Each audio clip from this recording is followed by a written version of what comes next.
Hey guys, so I spent about 3 to 4 hours today building this miniature model of my setup downstairs. And it might seem like that's an awfully long time to build this little cardboard cutout. I was doing other things as well, taking little breaks here and there, but it just kind of did take a long time to cut out all the cardboard and piece them together using tape and glue and trying to be exact with the dimensions. This is a 1 to 12 scale. So every inch is representative of 1 foot. So you can kind of see that we got um, the grow tent here, the colonization tent here, the other room that's been used here. And the reason why I did this is just to better visualize my whole setup. Just the very act of making this in and of itself, and then being able to kind of like move things around. Like, what if this was the second growing room, and what if this was the colonization room, or what if this was a growing room and this was a colonization room? I can kind of shift things around and move them around without having to actually move them around downstairs. And I feel like this would help with better decision making and abstraction when it comes to thinking about my oyster mushroom farm. So the reason why I did this actually was so that I can, um, yes, visualize the grow tents and the lab that I've yet to set up, but another reason why was to visualize the three big um, kind of flow of natural resources for oyster mushrooms. Um, the first is electricity. So before I was just plugging in my um, electronics like the humidifier um, and the fans into just the basement line, which is a 15 amp line that's shared with the foyer down there. And generally speaking, a 15 amp line is enough to cover the needs for the growing tent. Like a humidifier takes like what 100 watts, and all in all, right now I'm only using about 500. But once I set up the other growing room, and then if I add like other capacity for other things, it might get close to the capacity. And so I figured that it would be better if I set up a dedicated line straight from the breaker panel. So I'm planning on installing a new 20 amp line, and so this white um, shoestring kind of represents that. So from the breaker, it'll go all the way fed it through the ceiling using existing lines or infrastructure for existing lines, and then it'll go down that way, and then it'll end up down there.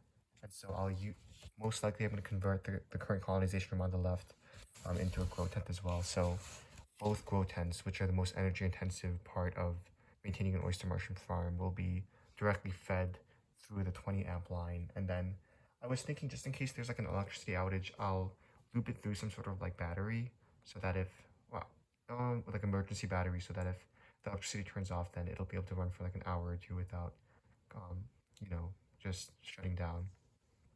So that's one thing. Another thing is the humidifiers. So again, right now, I was kind of planning on growing the medicinal mushrooms here, and then keeping the colonization room here, and then the grow tent here as well.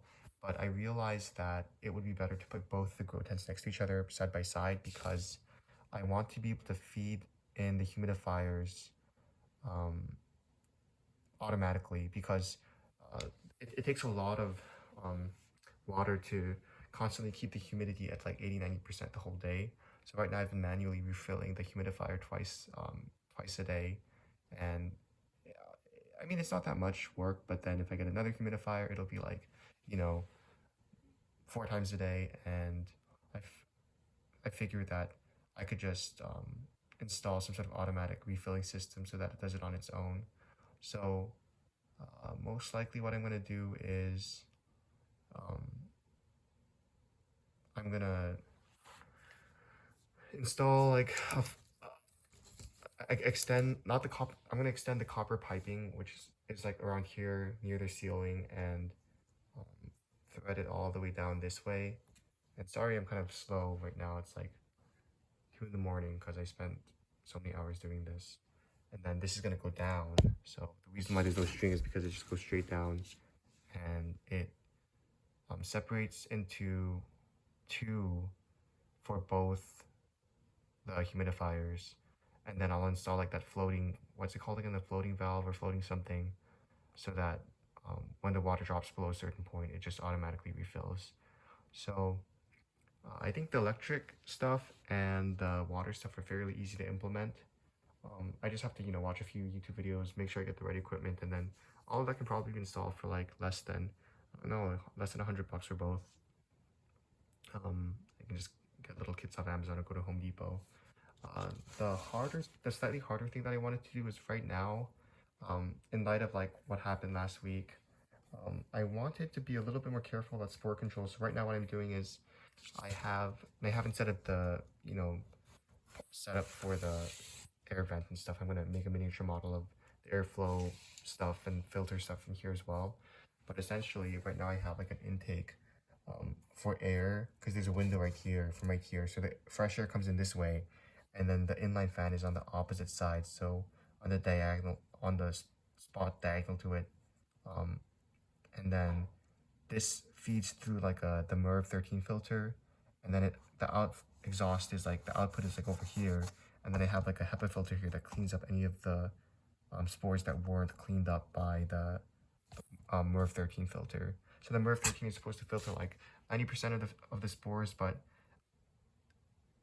in general, it should be a little bit better now that I kind of understand the life cycle of oyster mushrooms better. So I'm going to plan on like maybe even like under harvesting them so that they release even fewer spores and I don't have to worry about that as much. But even so, if it really is so few spores like that it can be cleaned up by the HEPA filter, then I was thinking of just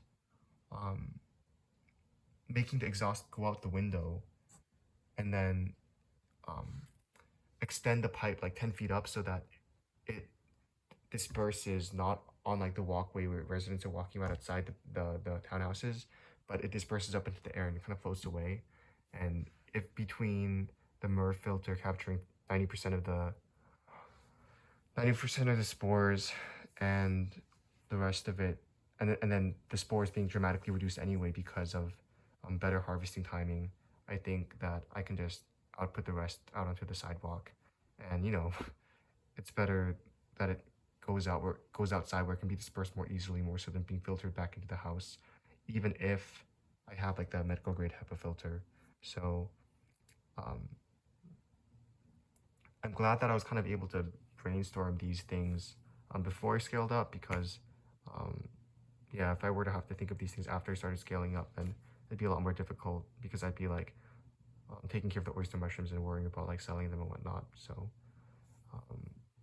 yeah, the new setup for the air tubing will probably be I'll have like a